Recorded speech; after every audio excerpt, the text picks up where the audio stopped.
Setelah pada zaman dahulu Allah berulang kali dan dalam pelbagai cara berbicara kepada nenek moyang kita dengan perantaraan nabi-nabi. Maka pada zaman akhir ini Ia telah berbicara kepada kita dengan perantaraan anaknya, yang telah Ia tetapkan sebagai yang berhak menerima segala yang ada. Oleh Dia Allah telah menjadikan alam semesta. Ia adalah cahaya kemuliaan Allah dan gambar wujud Allah dan menopang segala yang ada dengan firman-Nya yang penuh kekuasaan. Dan setelah Ia selesai mengadakan penyucian dosa, Ia duduk di sebelah kanan yang maha besar, di tempat yang tinggi. Jauh lebih tinggi daripada malaikat-malaikat, sama seperti nama yang dikaruniakan kepadanya jauh lebih indah daripada nama mereka. Karena kepada siapakah di antara malaikat-malaikat itu pernah Ia katakan, "Anakku engkau. Engkau telah kuperanakkan pada hari ini, dan aku akan menjadi bapanya, dan ia akan menjadi anakku." Dan ketika Ia membawa pula anaknya yang sulung ke dunia, Ia berkata, "Semua malaikat Allah harus menyembah Dia." Dan tentang malaikat-malaikat Ia berkata, yang membuat malaikat-malaikatnya menjadi badai dan pelayan-pelayannya menjadi nyala api. Tetapi tentang anak Ia berkata, "Tahtamu, ya Allah, tetap untuk seterusnya dan selamanya, dan tongkat kerajaan-Mu adalah tongkat kebenaran. Engkau mencintai keadilan dan membenci kefasikan. Sebab itu Allah-Mu telah mengurapi engkau dengan minyak sebagai tanda kesukaan, melebihi teman-teman sekutumu. Dan, pada mulanya, ya Tuhan, Engkau telah meletakkan dasar bumi, dan langit adalah buatan tangan-Mu. Semuanya itu akan binasa, tetapi Engkau tetap ada, dan semuanya itu akan menjadi usang seperti pakaian.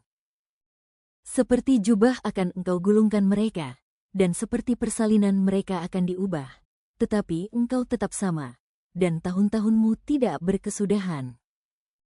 Dan kepada siapakah di antara malaikat itu pernah Ia berkata, "Duduklah di sebelah kananku, sampai kubuat musuh-musuhmu menjadi tumpuan kakimu"?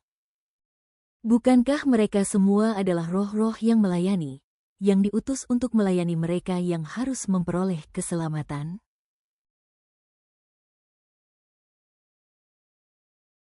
Karena itu harus lebih teliti kita memperhatikan apa yang telah kita dengar, supaya kita jangan hanyut di bawah arus.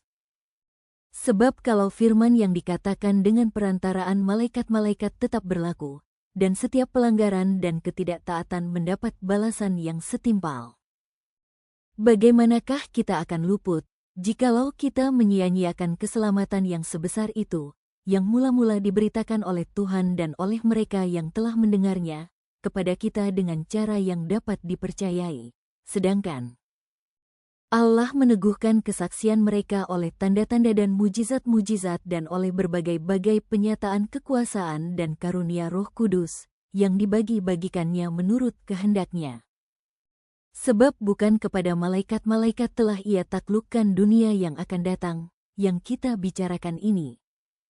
Ada orang yang pernah memberi kesaksian di dalam suatu nas, katanya, "Apakah manusia, sehingga engkau mengingatnya, atau anak manusia, sehingga engkau mengindahkannya? Namun engkau telah membuatnya untuk waktu yang singkat sedikit lebih rendah daripada malaikat-malaikat, dan telah memahkotainya dengan kemuliaan dan hormat. Segala sesuatu telah engkau taklukkan di bawah kakinya, sebab dalam menaklukkan segala sesuatu kepadanya, tidak ada suatu pun yang Ia kecualikan, yang tidak takluk kepadanya. Tetapi sekarang ini belum kita lihat, bahwa segala sesuatu telah ditaklukkan kepadanya. Tetapi Dia, yang untuk waktu yang singkat dibuat sedikit lebih rendah daripada malaikat-malaikat, yaitu Yesus, kita lihat, yang oleh karena penderitaan maut, dimahkotai dengan kemuliaan dan hormat, supaya oleh kasih karunia Allah Ia mengalami maut bagi semua manusia. Sebab memang sesuai dengan keadaan Allah yang baginya dan olehnya segala sesuatu dijadikan, yaitu Allah yang membawa banyak orang kepada kemuliaan, juga menyempurnakan Yesus, yang memimpin mereka kepada keselamatan, dengan penderitaan. Sebab Ia yang menguduskan dan mereka yang dikuduskan, mereka semua berasal dari satu, itulah sebabnya ia tidak malu menyebut mereka saudara. Katanya, aku akan memberitakan namamu kepada saudara-saudaraku, dan memuji-muji engkau di tengah-tengah jemaat. Dan lagi, aku akan menaruh kepercayaan kepadanya, dan lagi, sesungguhnya, inilah aku dan anak-anak yang telah diberikan Allah kepadaku. Karena anak-anak itu adalah anak-anak dari darah dan daging, maka ia juga menjadi sama dengan mereka dan mendapat bagian dalam keadaan mereka, supaya oleh kematiannya ia memusnahkan dia, yaitu iblis, yang berkuasa atas maut. Dan supaya dengan jalan demikian ia membebaskan mereka yang seumur hidupnya berada dalam perhambaan oleh karena takutnya kepada maut. Sebab sesungguhnya, bukan malaikat-malaikat yang ia kasihani, tetapi keturunan Abraham yang ia kasihani. Itulah sebabnya, maka dalam segala hal ia harus disamakan dengan saudara-saudaranya, supaya ia menjadi imam besar yang menaruh belas kasihan dan yang setia kepada Allah untuk mendamaikan dosa seluruh bangsa. Sebab oleh karena ia sendiri telah menderita karena pencobaan, maka ia dapat menolong mereka yang dicobai.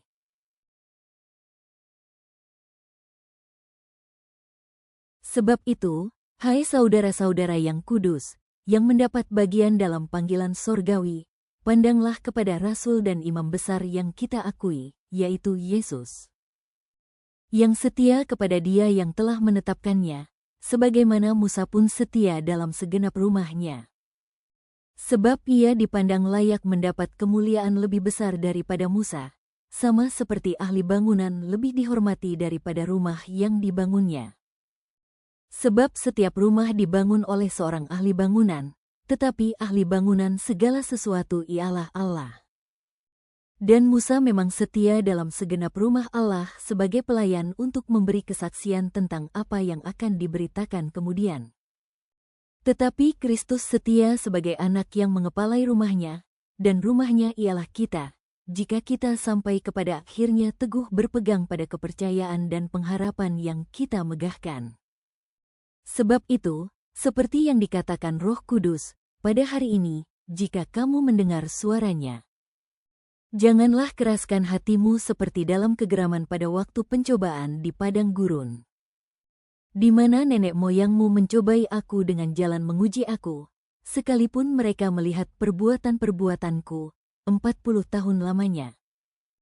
Itulah sebabnya aku murka kepada angkatan itu, dan berkata, selalu mereka sesat hati, dan mereka tidak mengenal jalanku.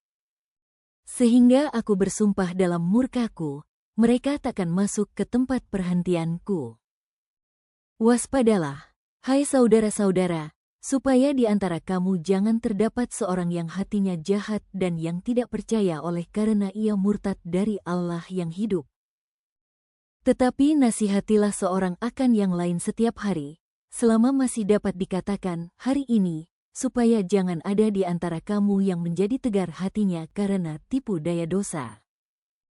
Karena kita telah beroleh bagian di dalam Kristus, asal saja kita teguh berpegang sampai kepada akhirnya pada keyakinan iman kita yang semula. Tetapi apabila pernah dikatakan, pada hari ini, jika kamu mendengar suaranya, janganlah keraskan hatimu seperti dalam kegeraman. Siapakah mereka yang membangkitkan amarah Allah, sekalipun mereka mendengar suaranya? Bukankah mereka semua yang keluar dari Mesir di bawah pimpinan Musa? Dan siapakah yang ia murkai 40 tahun lamanya? Bukankah mereka yang berbuat dosa dan yang mayatnya bergelimpangan di padang gurun? Dan siapakah yang telah ia sumpahi, bahwa mereka takkan masuk ke tempat perhentiannya? Bukankah mereka yang tidak taat? Demikianlah kita lihat, bahwa mereka tidak dapat masuk oleh karena ketidakpercayaan mereka.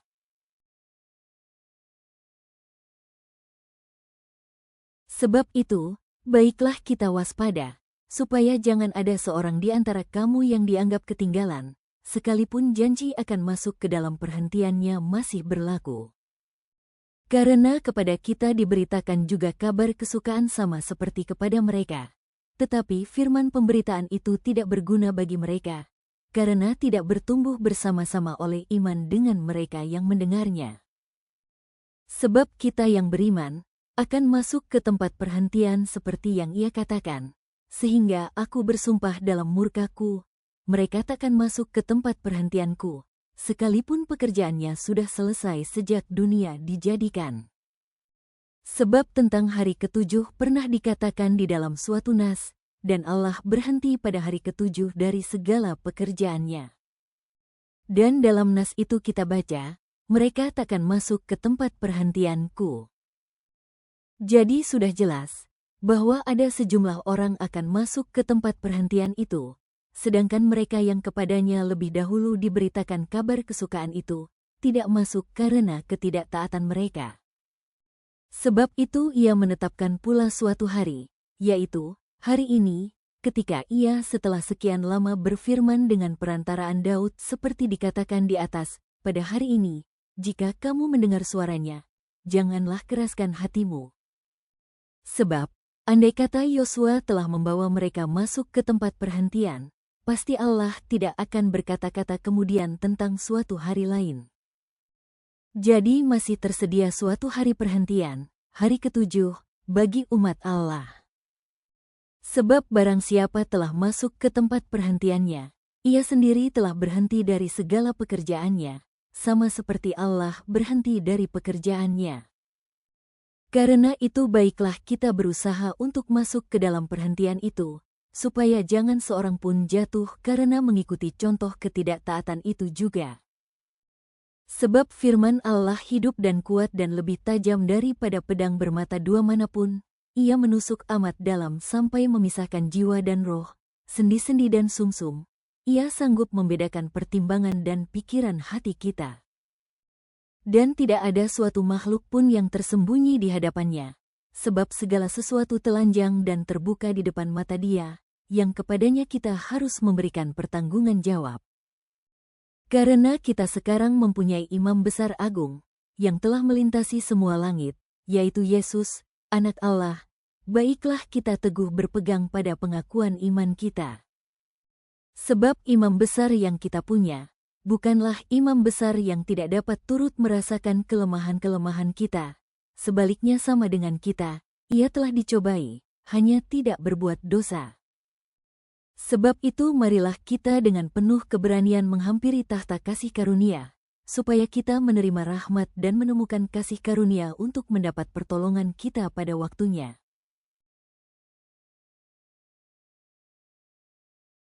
Sebab setiap imam besar, yang dipilih dari antara manusia, ditetapkan bagi manusia dalam hubungan mereka dengan Allah, supaya ia mempersembahkan persembahan dan korban karena dosa. Ia harus dapat mengerti orang-orang yang jahil dan orang-orang yang sesat, karena ia sendiri penuh dengan kelemahan. Yang mengharuskannya untuk mempersembahkan korban karena dosa, bukan saja bagi umat, tetapi juga bagi dirinya sendiri. Dan tidak seorang pun yang mengambil kehormatan itu bagi dirinya sendiri, tetapi dipanggil untuk itu oleh Allah, seperti yang telah terjadi dengan Harun.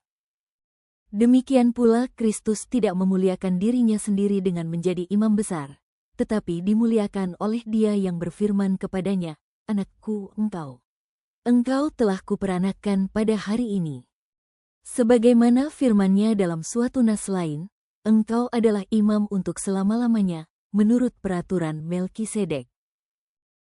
Dalam hidupnya sebagai manusia, ia telah mempersembahkan doa dan permohonan dengan ratap tangis dan keluhan kepada Dia, yang sanggup menyelamatkannya dari maut, dan karena kesalehannya ia telah didengarkan. Dan sekalipun ia adalah anak, ia telah belajar menjadi taat dari apa yang telah dideritanya. Dan sesudah ia mencapai kesempurnaannya, ia menjadi pokok keselamatan yang abadi bagi semua orang yang taat kepadanya. Dan ia dipanggil menjadi imam besar oleh Allah, menurut peraturan Melkisedek. Tentang hal itu banyak yang harus kami katakan, tetapi yang sukar untuk dijelaskan, karena kamu telah lamban dalam hal mendengarkan. Sebab sekalipun kamu, ditinjau dari sudut waktu, sudah seharusnya menjadi pengajar, Kamu masih perlu lagi diajarkan asas-asas pokok dari penyataan Allah, dan kamu masih memerlukan susu, bukan makanan keras. Sebab barang siapa masih memerlukan susu, ia tidak memahami ajaran tentang kebenaran, sebab ia adalah anak kecil. Tetapi makanan keras adalah untuk orang-orang dewasa, yang karena mempunyai panca indera yang terlatih untuk membedakan yang baik daripada yang jahat.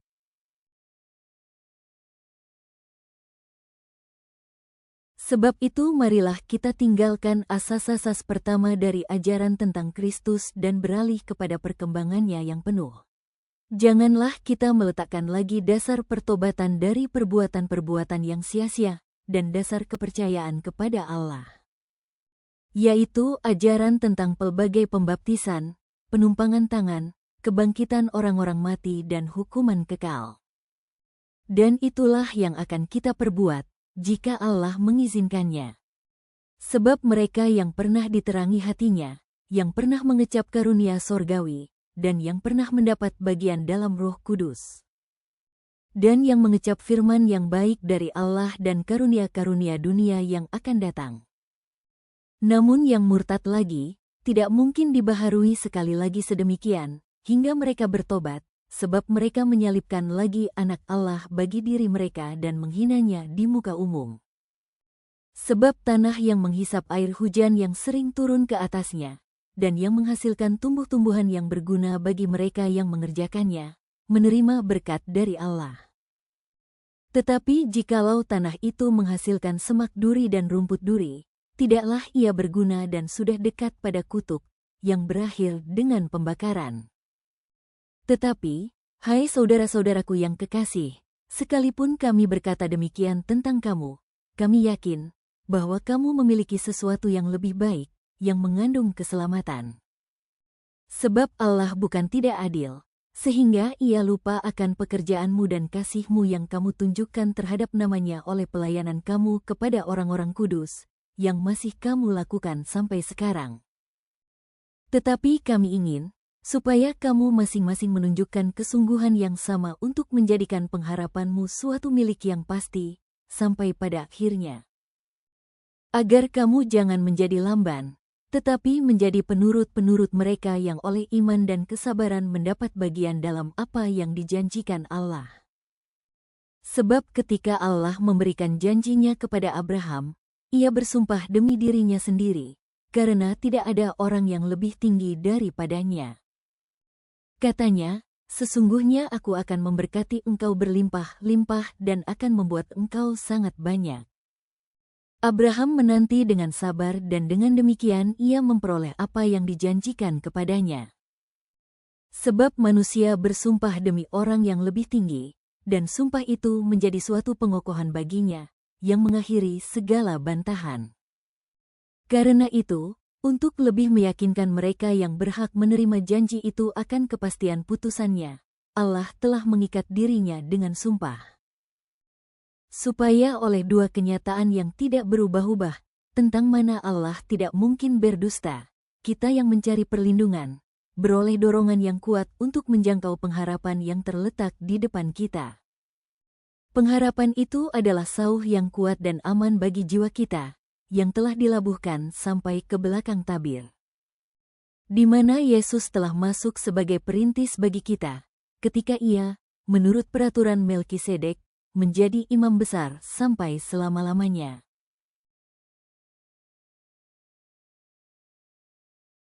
Sebab Melkisedek adalah Raja Salem dan Imam Allah yang Maha Tinggi, ia pergi menyongsong Abraham ketika Abraham kembali dari mengalahkan raja-raja, dan memberkati dia.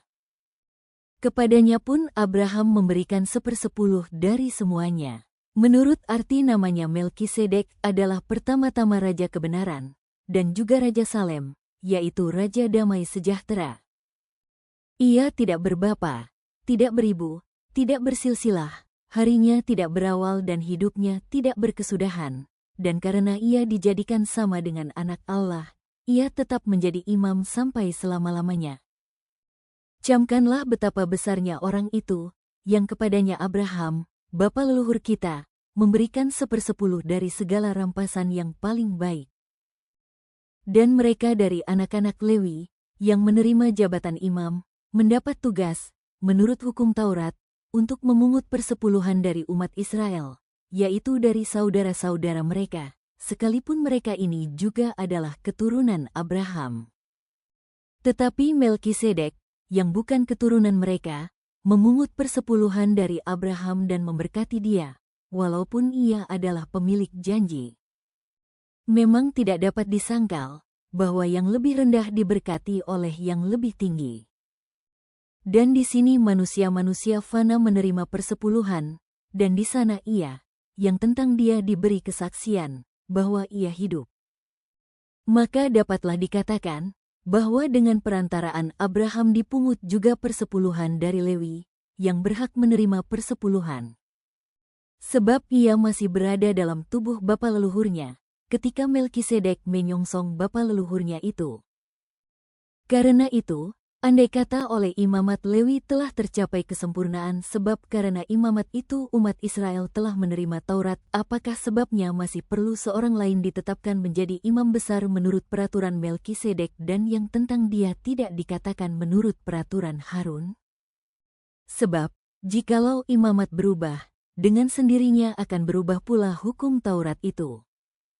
Sebab ia, yang dimaksudkan di sini, termasuk suku lain, dari suku ini tidak ada seorang pun yang pernah melayani di mezbah. Sebab telah diketahui semua orang, bahwa Tuhan kita berasal dari suku Yehuda dan mengenai suku itu Musa tidak pernah mengatakan suatu apapun tentang imam-imam. Dan hal itu jauh lebih nyata lagi, jikalau ditetapkan seorang imam lain menurut cara Melkisedek. Yang menjadi imam bukan berdasarkan peraturan-peraturan manusia, tetapi berdasarkan hidup yang tidak dapat binasa. Sebab tentang dia diberi kesaksian, engkau adalah imam untuk selama-lamanya, menurut peraturan Melkisedek. Memang suatu hukum yang dikeluarkan dahulu dibatalkan, kalau hukum itu tidak mempunyai kekuatan dan karena itu tidak berguna. Sebab hukum Taurat sama sekali tidak membawa kesempurnaan tetapi sekarang ditimbulkan pengharapan yang lebih baik, yang mendekatkan kita kepada Allah. Dan sama seperti hal ini tidak terjadi tanpa sumpah memang mereka telah menjadi imam tanpa sumpah. Tetapi ia dengan sumpah, diucapkan oleh dia yang berfirman kepadanya, Tuhan telah bersumpah dan ia tidak akan menyesal, engkau adalah imam untuk selama-lamanya. Demikian pula Yesus adalah jaminan dari suatu perjanjian yang lebih kuat. Dan dalam jumlah yang besar mereka telah menjadi imam, karena mereka dicegah oleh maut untuk tetap menjabat imam. Tetapi, karena ia tetap selama-lamanya, imamatnya tidak dapat beralih kepada orang lain. Karena itu ia sanggup juga menyelamatkan dengan sempurna semua orang yang oleh dia datang kepada Allah. Sebab ia hidup senantiasa untuk menjadi pengantara mereka. Sebab imam besar yang demikianlah yang kita perlukan, yaitu yang saleh, tanpa salah, tanpa noda, yang terpisah dari orang-orang berdosa dan lebih tinggi daripada tingkat-tingkat sorga. Yang tidak seperti imam-imam besar lain, yang setiap hari harus mempersembahkan korban untuk dosanya sendiri dan sesudah itu barulah untuk dosa umatnya. Sebab hal itu telah dilakukannya satu kali untuk selama-lamanya, ketika ia mempersembahkan dirinya sendiri sebagai korban.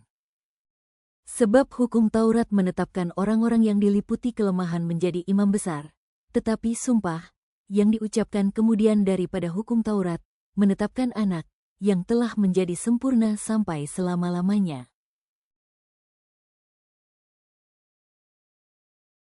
Inti segala yang kita bicarakan itu ialah, kita mempunyai imam besar yang demikian, yang duduk di sebelah kanan takhta yang maha besar di sorga. Dan yang melayani ibadah di tempat kudus, yaitu di dalam kemah sejati, yang didirikan oleh Tuhan dan bukan oleh manusia. Sebab setiap imam besar ditetapkan untuk mempersembahkan korban dan persembahan dan karena itu Yesus perlu mempunyai sesuatu untuk dipersembahkan. Sekiranya ia di bumi ini, ia sama sekali tidak akan menjadi imam, karena di sini telah ada orang-orang yang mempersembahkan persembahan menurut hukum Taurat.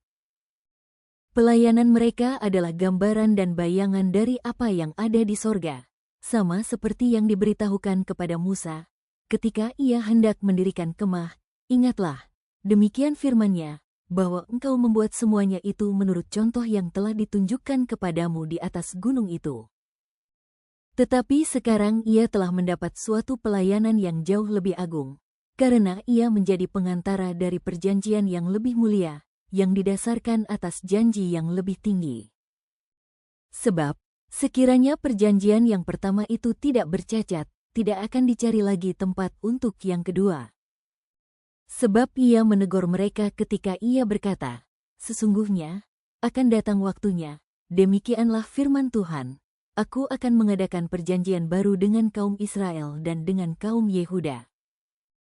Bukan seperti perjanjian yang telah kuadakan dengan nenek moyang mereka, pada waktu aku memegang tangan mereka untuk membawa mereka keluar dari tanah Mesir. Sebab mereka tidak setia kepada perjanjianku, dan aku menolak mereka, demikian firman Tuhan. Maka inilah perjanjian yang kuadakan dengan kaum Israel sesudah waktu itu, demikianlah firman Tuhan. Aku akan menaruh hukumku dalam akal budi mereka dan menuliskannya dalam hati mereka. Maka aku akan menjadi Allah mereka dan mereka akan menjadi umatku. Dan mereka tidak akan mengajar lagi sesama warganya, atau sesama saudaranya dengan mengatakan, kenallah Tuhan. Sebab mereka semua, besar kecil, akan mengenal aku. Sebab aku akan menaruh belas kasihan terhadap kesalahan mereka dan tidak lagi mengingat dosa-dosa mereka. Oleh karena ia berkata-kata tentang perjanjian yang baru, ia menyatakan yang pertama sebagai perjanjian yang telah menjadi tua. Dan apa yang telah menjadi tua dan usang, telah dekat kepada kemusnahannya. Memang perjanjian yang pertama juga mempunyai peraturan-peraturan untuk ibadah dan untuk tempat kudus buatan tangan manusia. Sebab ada dipersiapkan suatu kemah, yaitu bagian yang paling depan dan di situ terdapat kaki dian dan meja dengan roti sajian. Bagian ini disebut tempat yang kudus. Di belakang tirai yang kedua terdapat suatu kemah lagi yang disebut tempat yang maha kudus. Di situ terdapat mezbah pembakaran ukupan dari emas, dan tabut perjanjian, yang seluruhnya disalut dengan emas. Di dalam tabut perjanjian itu tersimpan buli-buli emas berisi mana, tongkat Harun yang pernah bertunas dan loh-loh batu yang bertuliskan perjanjian. Dan di atasnya kedua kerup kemuliaan yang menaungi tutup pendamaian. Tetapi hal ini tidak dapat kita bicarakan sekarang secara terperinci. Demikianlah caranya tempat yang kudus itu diatur. Maka imam-imam senantiasa masuk ke dalam kemah yang paling depan itu untuk melakukan ibadah mereka. Tetapi ke dalam kemah yang kedua hanya imam besar saja yang masuk sekali setahun, dan harus dengan darah yang ia persembahkan karena dirinya sendiri dan karena pelanggaran-pelanggaran yang dibuat oleh umatnya dengan tidak sadar. Dengan ini Roh Kudus menyatakan bahwa jalan ke tempat yang kudus itu belum terbuka, selama kemah yang pertama itu masih ada. Itu adalah kiasan masa sekarang. Sesuai dengan itu dipersembahkan korban dan persembahan yang tidak dapat menyempurnakan mereka yang mempersembahkannya menurut hati nurani mereka. Karena semuanya itu, di samping makanan minuman dan pelbagai macam pembasuhan, hanyalah peraturan-peraturan untuk hidup insani, yang hanya berlaku sampai tibanya waktu pembaharuan. Tetapi Kristus telah datang sebagai imam besar untuk hal-hal yang baik yang akan datang. Ia telah melintasi kemah yang lebih besar dan yang lebih sempurna, yang bukan dibuat oleh tangan manusia, artinya yang tidak termasuk ciptaan ini. Dan ia telah masuk satu kali untuk selama-lamanya ke dalam tempat yang kudus bukan dengan membawa darah domba jantan dan darah anak lembu, tetapi dengan membawa darahnya sendiri. Dan dengan itu ia telah mendapat kelepasan yang kekal. Sebab, jika darah domba jantan dan darah lembu jantan dan percikan abu lembu muda menguduskan mereka yang najis, sehingga mereka disucikan secara lahiriah.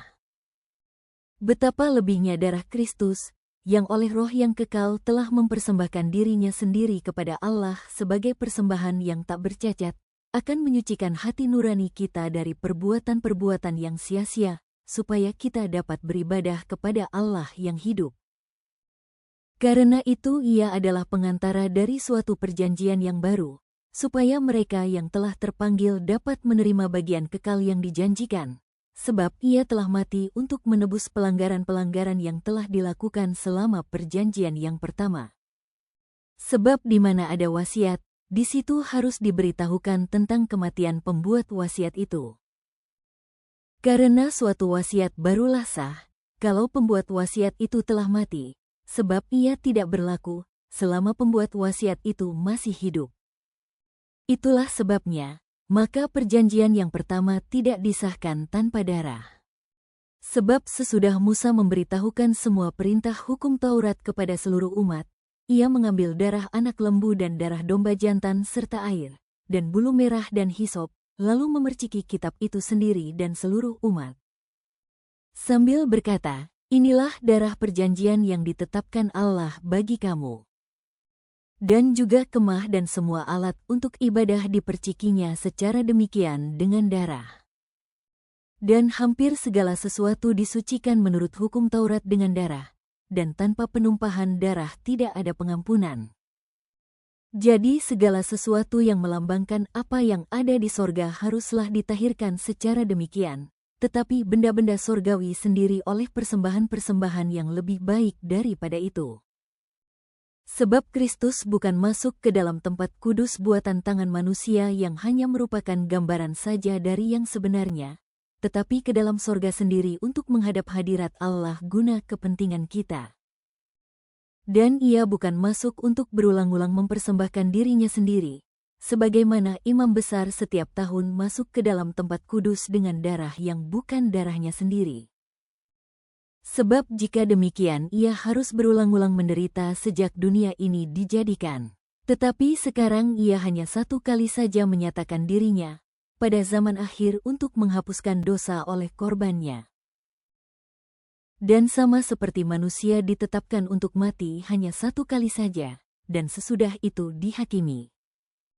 Demikian pula Kristus hanya satu kali saja mengorbankan dirinya untuk menanggung dosa banyak orang.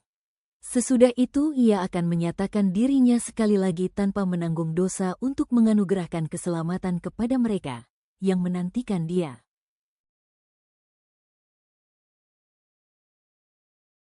Di dalam hukum Taurat hanya terdapat bayangan saja dari keselamatan yang akan datang, dan bukan hakikat dari keselamatan itu sendiri.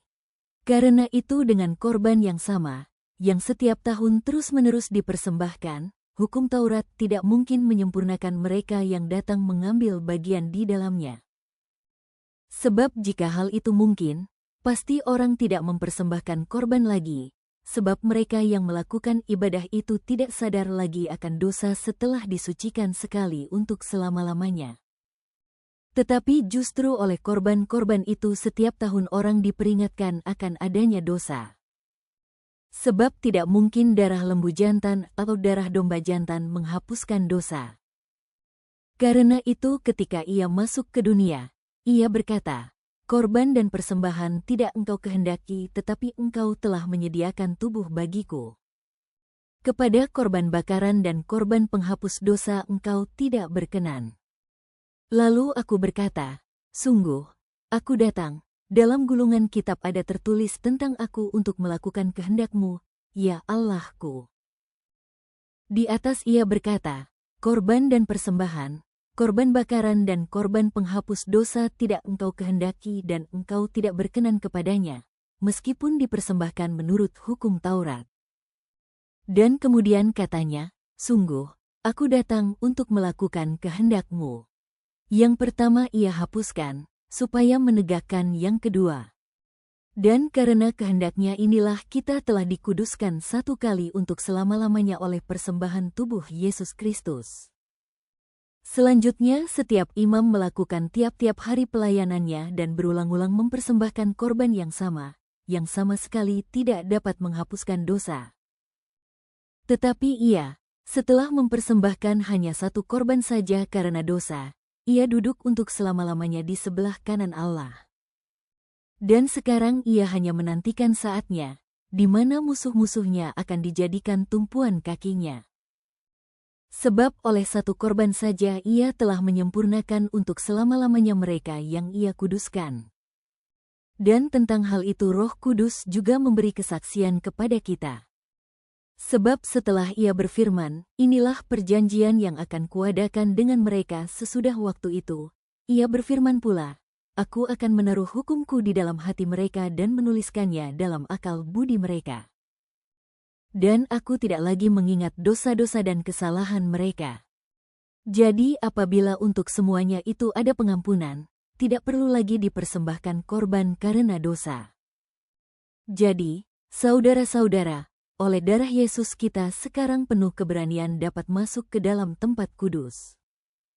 Karena ia telah membuka jalan yang baru dan yang hidup bagi kita melalui tabir, yaitu dirinya sendiri.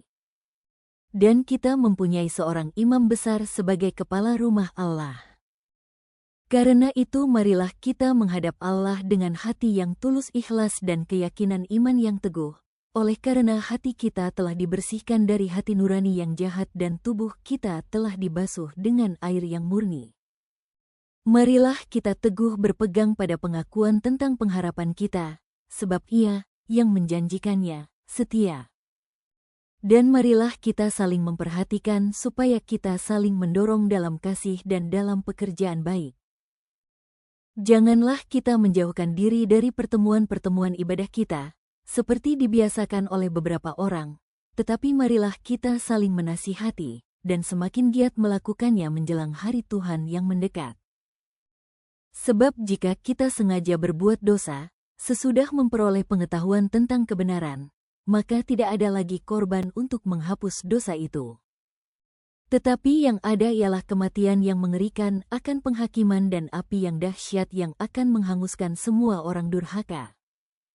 Jika ada orang yang menolak hukum Musa, ia dihukum mati tanpa belas kasihan atas keterangan 2 atau 3 orang saksi. Betapa lebih beratnya hukuman yang harus dijatuhkan atas dia, yang menginjak-injak anak Allah, yang menganggap najis darah perjanjian yang menguduskannya, dan yang menghina roh kasih karunia. Sebab kita mengenal Dia yang berkata, pembalasan adalah hakku, akulah yang akan menuntut pembalasan. Dan lagi, Tuhan akan menghakimi umat-Nya. Ngeri benar, kalau jatuh ke dalam tangan Allah yang hidup. Ingatlah akan masa yang lalu, sesudah kamu menerima terang, kamu banyak menderita oleh karena kamu bertahan dalam perjuangan yang berat. Baik waktu kamu dijadikan tontonan oleh cercaan dan penderitaan, maupun waktu kamu mengambil bagian dalam penderitaan mereka yang diperlakukan sedemikian. Memang kamu telah turut mengambil bagian dalam penderitaan orang-orang hukuman dan ketika harta kamu dirampas, kamu menerima hal itu dengan sukacita, sebab kamu tahu bahwa kamu memiliki harta yang lebih baik dan yang lebih menetap sifatnya. Sebab itu janganlah kamu melepaskan kepercayaanmu, karena besar upah yang menantinya. Sebab kamu memerlukan ketekunan, supaya sesudah kamu melakukan kehendak Allah, kamu memperoleh apa yang dijanjikan itu. Sebab sedikit, bahkan sangat sedikit waktu lagi, dan Ia yang akan datang, sudah akan ada, tanpa menangguhkan kedatangannya. Tetapi orangku yang benar akan hidup oleh iman, dan apabila ia mengundurkan diri, maka aku tidak berkenan kepadanya. Tetapi kita bukanlah orang-orang yang mengundurkan diri dan binasa, tetapi orang-orang yang percaya dan yang beroleh hidup.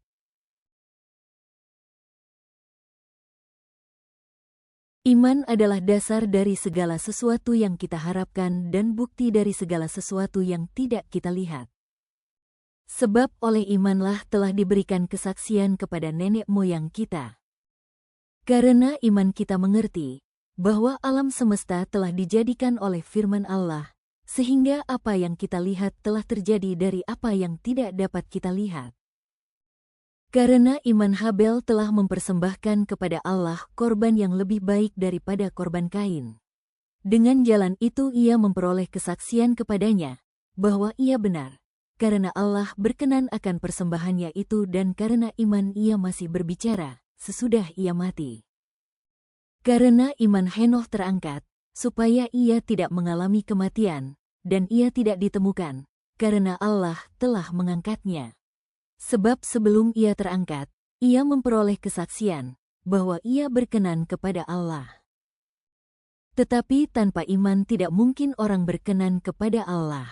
Sebab barang siapa berpaling kepada Allah, ia harus percaya bahwa Allah ada, dan bahwa Allah memberi upah kepada orang yang sungguh-sungguh mencari Dia. Karena iman, maka Nuh dengan petunjuk Allah tentang sesuatu yang belum kelihatan dengan taat mempersiapkan bahtera untuk menyelamatkan keluarganya. Dan karena iman itu ia menghukum dunia, dan ia ditentukan untuk menerima kebenaran, sesuai dengan imannya. Karena iman Abraham taat, ketika ia dipanggil untuk berangkat ke negeri yang akan diterimanya menjadi milik pusakanya, lalu ia berangkat dengan tidak mengetahui tempat yang ia tujui.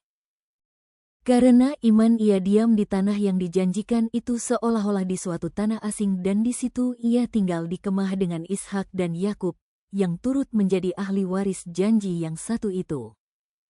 Sebab ia menanti-nantikan kota yang mempunyai dasar, yang direncanakan dan dibangun oleh Allah. Karena iman ia juga dan Sarah beroleh kekuatan untuk menurunkan anak cucu, walaupun usianya sudah lewat, karena ia menganggap Dia yang memberikan janji itu setia. Itulah sebabnya, maka dari satu orang, malahan orang yang telah mati pucuk, terpancar keturunan besar, seperti bintang di langit dan seperti pasir di tepi laut, yang tidak terhitung banyaknya. Dalam iman mereka semua ini telah mati sebagai orang-orang yang tidak memperoleh apa yang dijanjikan itu, tetapi yang hanya dari jauh melihatnya dan melambai-lambai kepadanya dan yang mengakui bahwa mereka adalah orang asing dan pendatang di bumi ini. Sebab mereka yang berkata demikian menyatakan bahwa mereka dengan rindu mencari suatu tanah air. Dan kalau sekiranya dalam hal itu mereka ingat akan tanah asal yang telah mereka tinggalkan, maka mereka cukup mempunyai kesempatan untuk pulang ke situ. Tetapi sekarang mereka merindukan tanah air yang lebih baik, yaitu satu tanah air sorgawi. Sebab itu Allah tidak malu disebut Allah mereka, karena Ia telah mempersiapkan sebuah kota bagi mereka. Karena iman maka Abraham, tatkala ia dicobai, mempersembahkan Ishak. Ia, yang telah menerima janji itu, rela mempersembahkan anaknya yang tunggal. Walaupun kepadanya telah dikatakan, keturunan yang berasal dari Ishaklah yang akan disebut keturunanmu. Karena ia berpikir, bahwa Allah berkuasa membangkitkan orang-orang sekalipun dari antara orang mati. Dan dari sana ia seakan-akan telah menerimanya kembali. Karena iman maka Ishak, sambil memandang jauh ke depan, memberikan berkatnya kepada Yakub dan Esau. Karena iman maka Yakub, ketika hampir waktunya akan mati, memberkati kedua anak Yusuf, lalu menyembah sambil bersandar pada kepala tongkatnya. Karena iman maka Yusuf menjelang matinya memberitakan tentang keluarnya orang-orang Israel dan memberi pesan tentang tulang belulangnya. Karena iman maka Musa, setelah ia lahir, disembunyikan selama 3 bulan oleh orang tuanya, karena mereka melihat bahwa anak itu elok rupanya dan mereka tidak takut akan perintah raja. Karena iman maka Musa, setelah dewasa, menolak disebut anak puteri Fir'aun. Karena ia lebih suka menderita sengsara dengan umat Allah daripada untuk sementara menikmati kesenangan dari dosa. Ia menganggap penghinaan karena Kristus sebagai kekayaan yang lebih besar daripada semua harta Mesir, sebab pandangannya ia arahkan kepada upah. Karena iman maka ia telah meninggalkan Mesir dengan tidak takut akan murka raja. Ia bertahan sama seperti ia melihat apa yang tidak kelihatan. Karena iman maka ia mengadakan Paskah dan pemercikan darah, supaya pembinasa anak-anak sulung jangan menyentuh mereka. Karena iman maka mereka telah melintasi Laut Merah sama seperti melintasi tanah kering, sedangkan orang-orang Mesir tenggelam ketika mereka mencobanya juga. Karena iman maka runtuhlah tembok-tembok Yerikho, setelah kota itu dikelilingi 7 hari lamanya. Karena iman maka Rahab, Perempuan sundal itu tidak turut binasa bersama-sama dengan orang-orang durhaka, karena ia telah menyambut pengintai-pengintai itu dengan baik. Dan apakah lagi yang harus aku sebut? Sebab aku akan kekurangan waktu, apabila aku hendak menceritakan tentang Gideon, Barak, Simson, Yefta, Daud dan Samuel dan para nabi.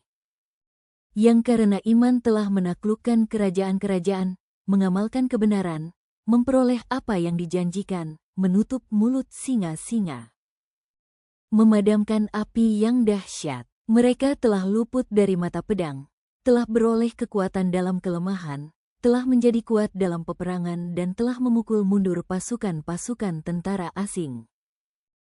Ibu-ibu telah menerima kembali orang-orangnya yang telah mati, sebab dibangkitkan.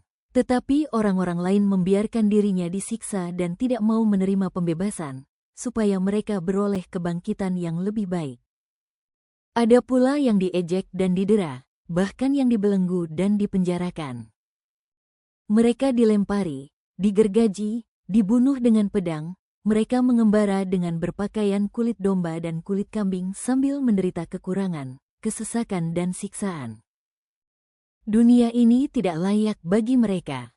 Mereka mengembara di padang gurun dan di pegunungan, dalam gua-gua dan celah-celah gunung.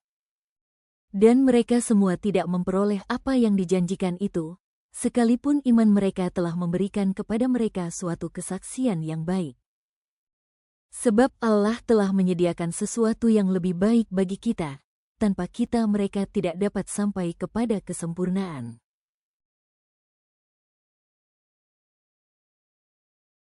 Karena kita mempunyai banyak saksi, bagaikan awan yang mengelilingi kita, marilah kita menanggalkan semua beban dan dosa yang begitu merintangi kita, dan berlomba dengan tekun dalam perlombaan yang diwajibkan bagi kita. Marilah kita melakukannya dengan mata yang tertuju kepada Yesus, yang memimpin kita dalam iman, dan yang membawa iman kita itu kepada kesempurnaan, yang dengan mengabaikan kehinaan tekun memikul salib ganti sukacita yang disediakan bagi Dia, yang sekarang duduk di sebelah kanan tahta Allah.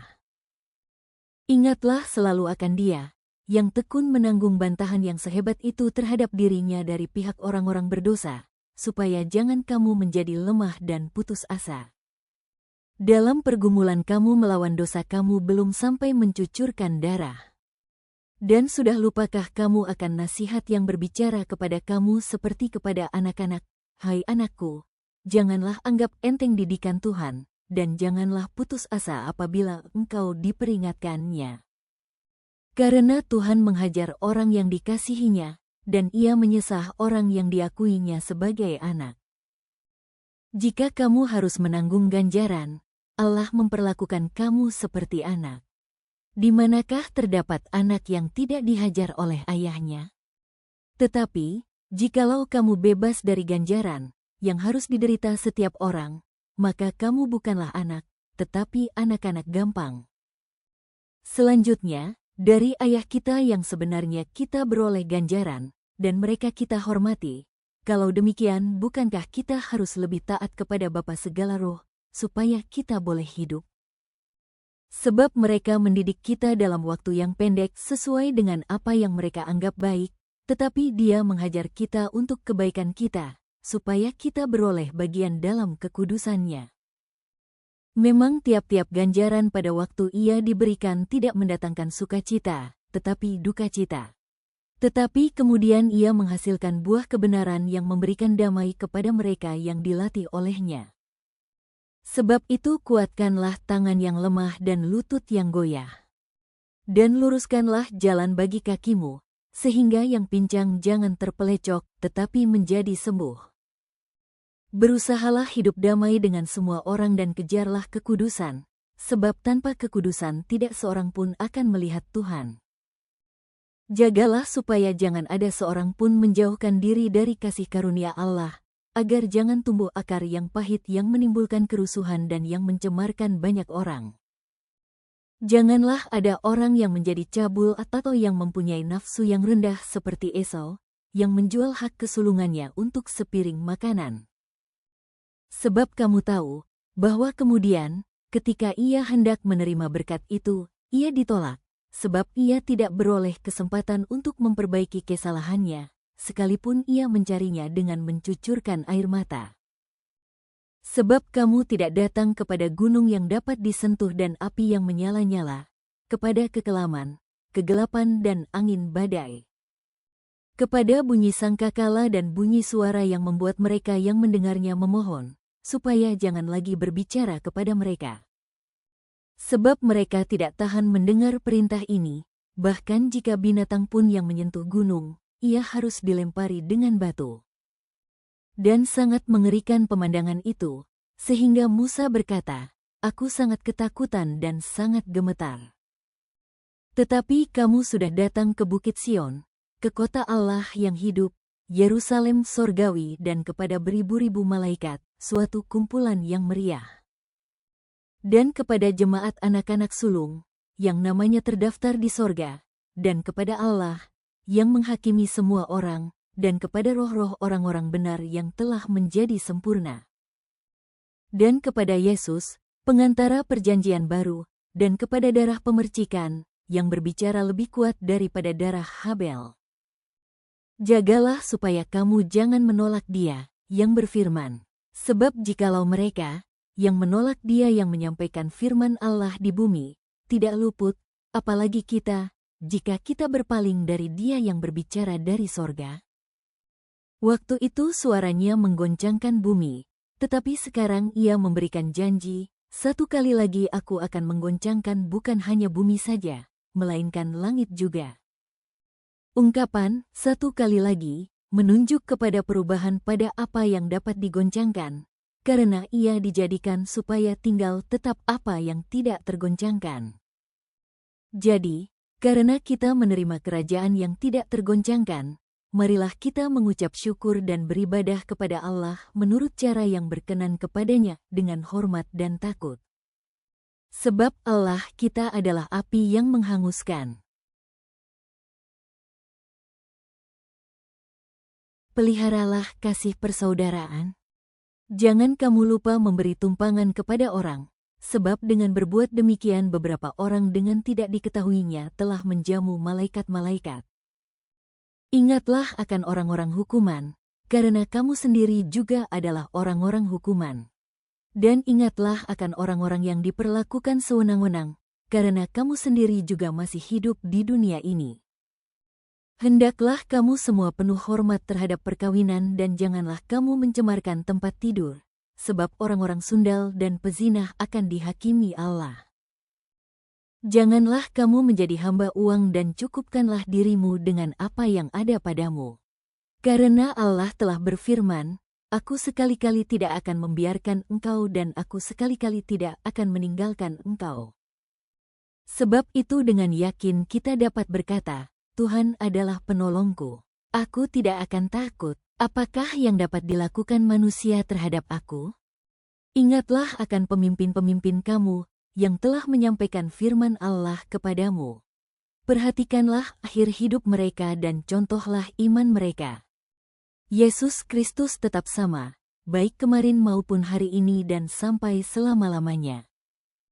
Janganlah kamu disesatkan oleh berbagai-bagai ajaran asing. Sebab yang baik ialah bahwa hati kamu diperkuat dengan kasih karunia dan bukan dengan pelbagai makanan yang tidak memberi faedah kepada mereka yang menuruti aturan-aturan makanan macam itu. Kita mempunyai suatu mezbah dan orang-orang yang melayani kemah tidak boleh makan dari apa yang di dalamnya. Karena tubuh binatang-binatang yang darahnya dibawa masuk ke tempat kudus oleh imam besar sebagai korban penghapus dosa, dibakar di luar perkemahan. Itu jugalah sebabnya Yesus telah menderita di luar pintu gerbang untuk menguduskan umatnya dengan darahnya sendiri. Karena itu marilah kita pergi kepadanya di luar perkemahan dan menanggung kehinaannya. Sebab di sini kita tidak mempunyai tempat tinggal yang tetap, kita mencari kota yang akan datang. Sebab itu marilah kita, oleh Dia, senantiasa mempersembahkan korban syukur kepada Allah, yaitu ucapan bibir yang memuliakan namanya.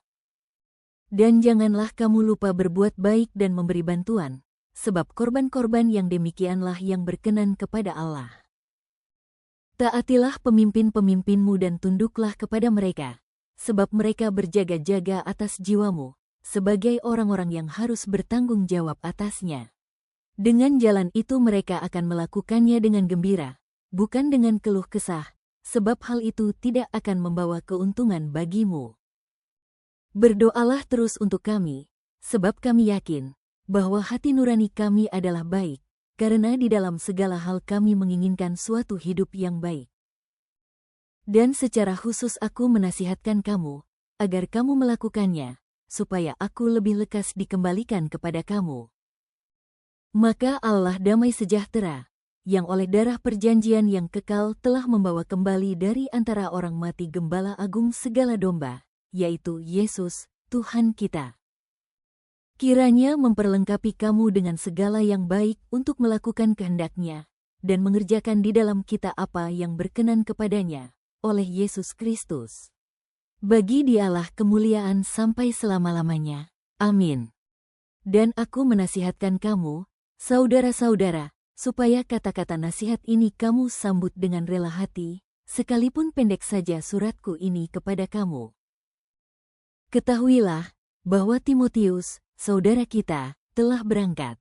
Segera sesudah ia datang, aku akan mengunjungi kamu bersama-sama dengan dia. Sampaikanlah salam kepada semua pemimpin kamu dan semua orang kudus. Terimalah salam dari saudara-saudara di Italia. Kasih karunia menyertai kamu sekalian.